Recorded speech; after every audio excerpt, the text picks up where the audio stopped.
Hello and welcome to AVR microcontroller video lecture series. In this video, I am going to discuss AVR timer 0 overflow interrupt. So these are the outline of the session. I will discuss first status register, TIMSK, which is called timer interrupt mask register, and TIFR register format. Then difference between RET and RETI instructions. Then I will discuss timer 0 overflow interrupt program in assembly language, interrupt vector name for ATmega32 in C, and finally I will discuss timer 0 overflow interrupt program in C language. So let us discuss the format of status register first.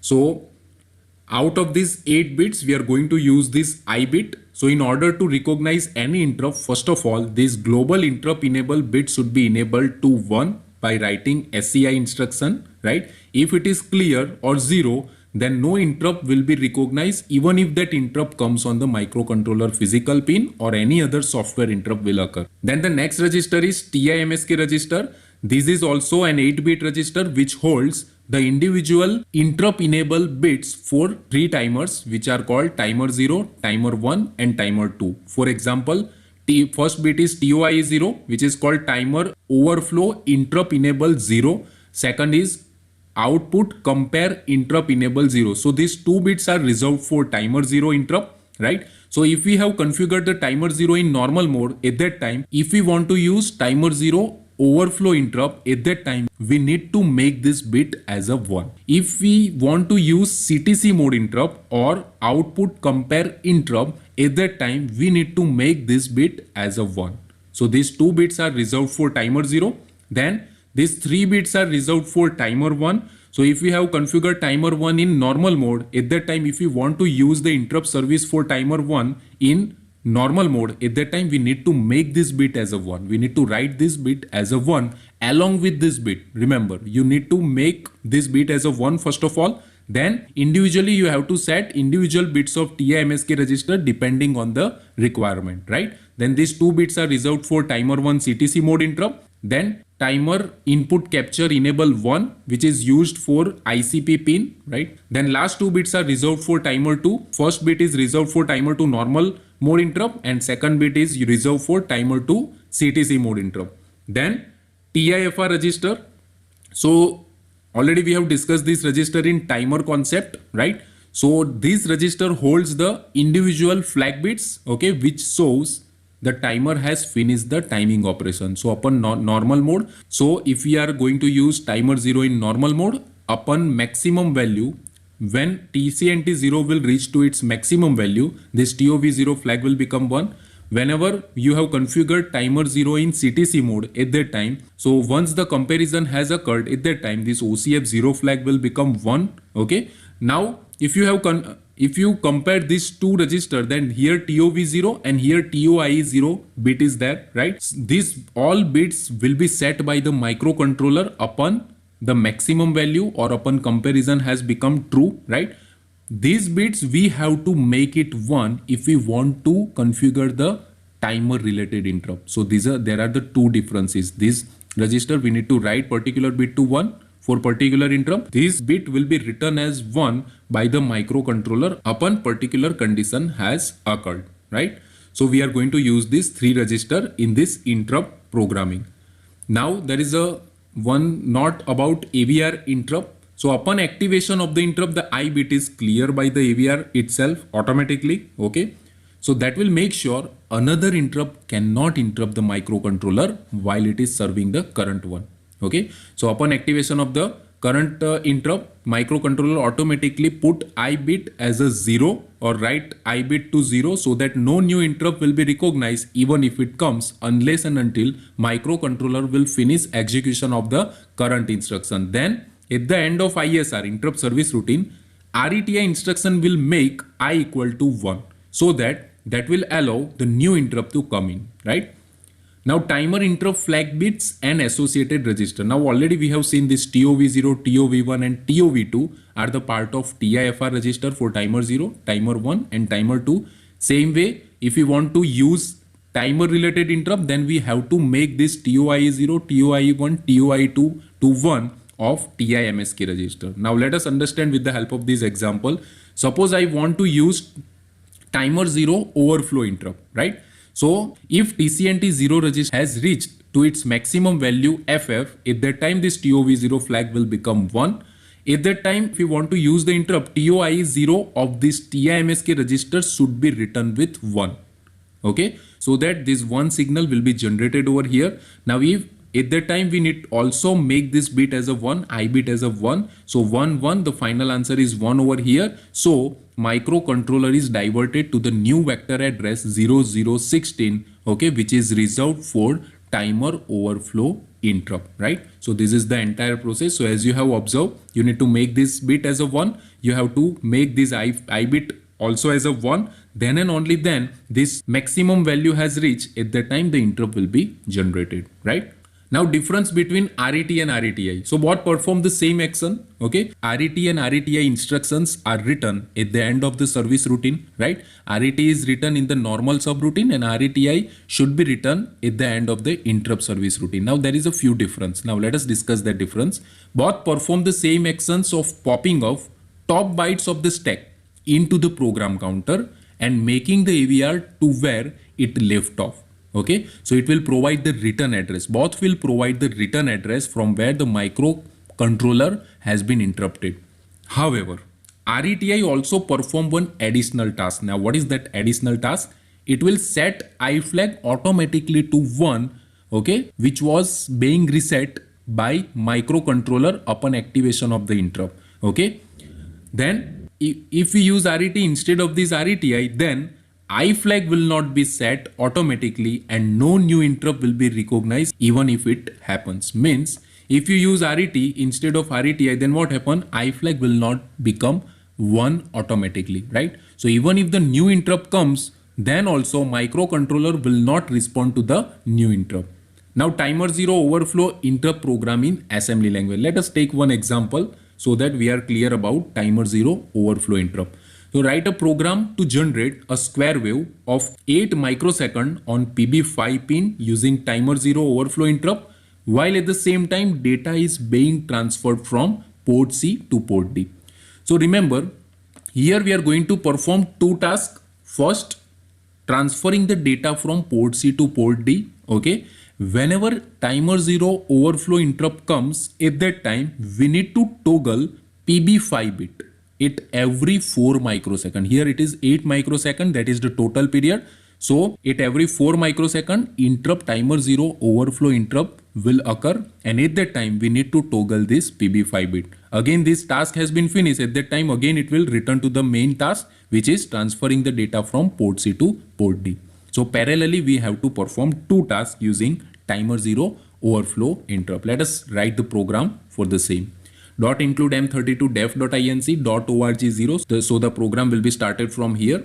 Then we need to write jump main. Now here I have started the main program from the location 100 in hex onwards. Why?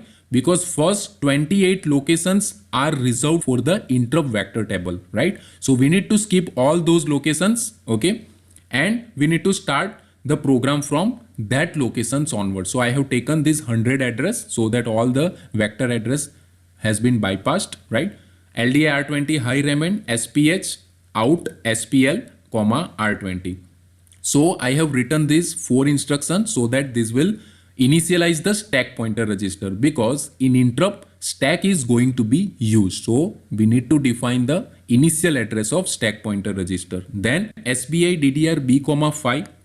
So this instruction will define PB5 pin as an output pin, LDI R20 comma 1 double less than TOIA0. Now remember, this TOIA0 is the 0th bit, or we can say that LSB bit of TI MSK register, right? So no need to remember the bit position. You can directly write this TOIA0 bit name. Okay, so that it will automatically insert 0 bit position over here. So 1 is shifted 0 time. That is the same answer 1, and that 1 is copied into R20, which is 00000001.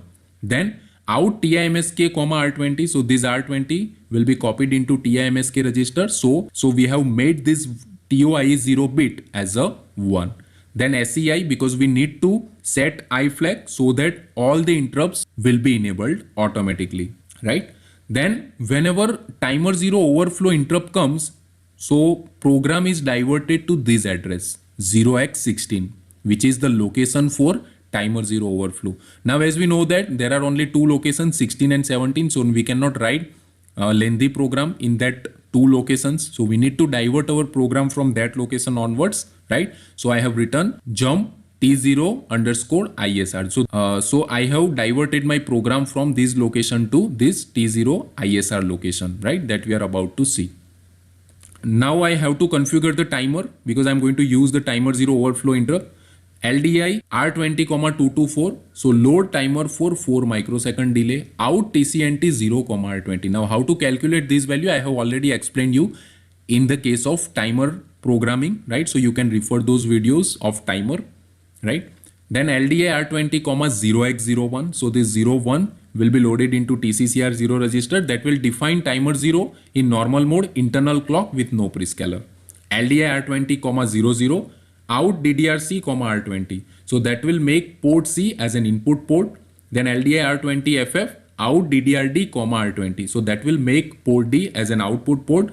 Now take the data from pin C register and write it into the port D register. So in order to take the data from pin C register, we need to write this instruction in R20, pin C, then out port D, R20. So this data will be copied into port D register, right? Jump here. So this program will be repeated forever over here, right? Now when timer 0 overflows, when does it overflow?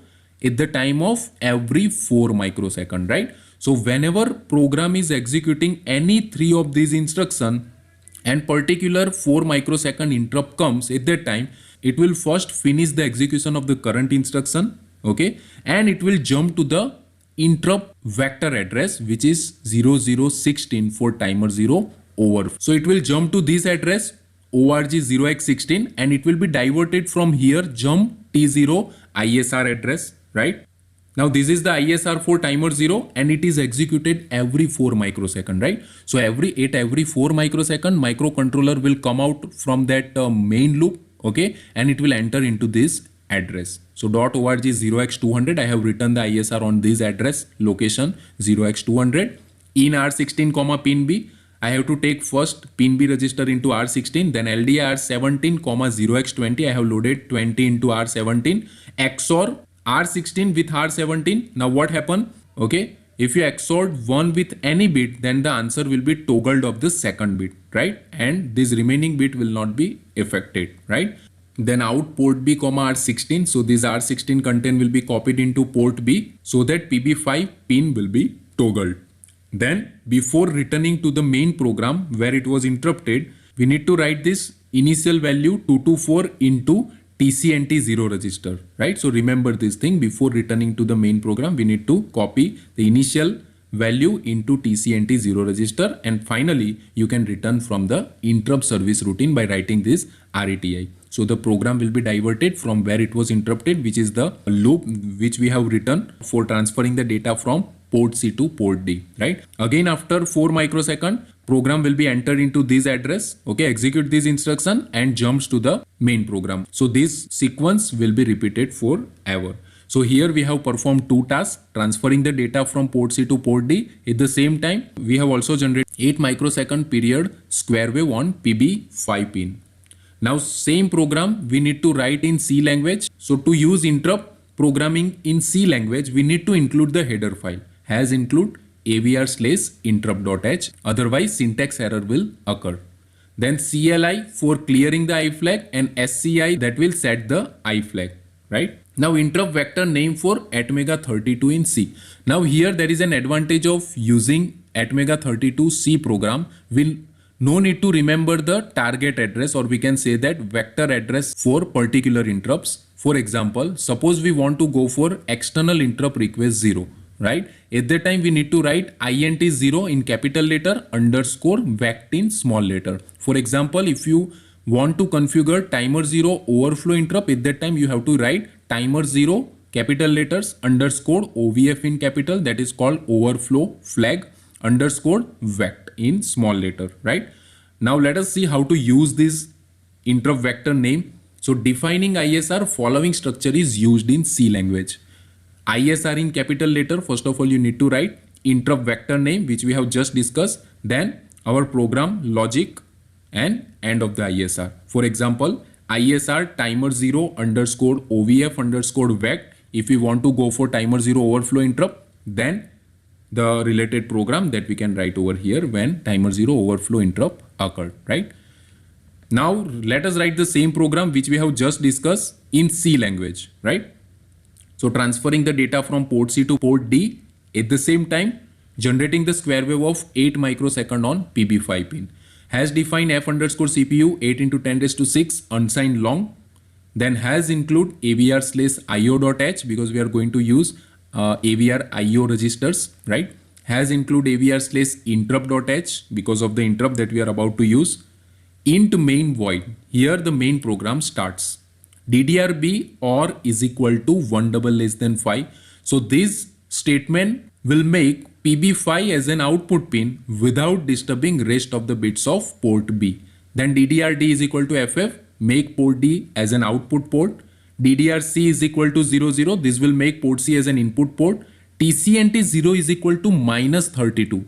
So this statement will take the 2's complement of 32. So subtract this number 32 from 256 and the answer is 224 and that will be loaded into TCNT 0. So either you can write 224 directly or also you can write minus 32. So that will copy 224 into TCNT 0. Then TCCR 0 is equal to 0x01, right? Then TIMSK is equal to 1 double less than TOIA 0. So enable timer 0 overflow interrupt bit, right? SEI, so that will enable the global interrupts, okay? Finally, while 1, port D is equal to pin C, so the content of pin C will be copied into port C continuously, so program will be repeated forever over here. Now, when will it come out from this loop? Whenever interrupt occurs. When interrupt will occur? At every 4 microsecond, right? So at every 4 microsecond, microcontroller will come out from this loop and it will go to the interrupt vector address for timer 0 overflow, right? So return 0, here the main program ends. Now ISR for timer 0 overflow interrupt. So we have to write timer underscore OVF in capital underscore vec. So whenever timer 0 overflow occurred at every 4 microsecond, it will enter into this ISR loop, right? Port B XOR is equal to 1 double less than 5. So this statement complement PB5 every time it is called. So every time whenever interrupt occurred, PB5 will be toggled from 1 to 0 and 0 to 1. Okay. After execution of this statement has finished, the microcontroller will again enter into this while loop. Okay, repeat the same process and whenever 4 microsecond has occurred, at that time the interrupt will be automatically called and the program will be repeated in this 2 loop. So this is the usefulness of interrupt. Okay. So hope you understand interrupt related concept. If you still have any query, you can let me know by writing into the comment box. I will happy to help you. Thank you so much.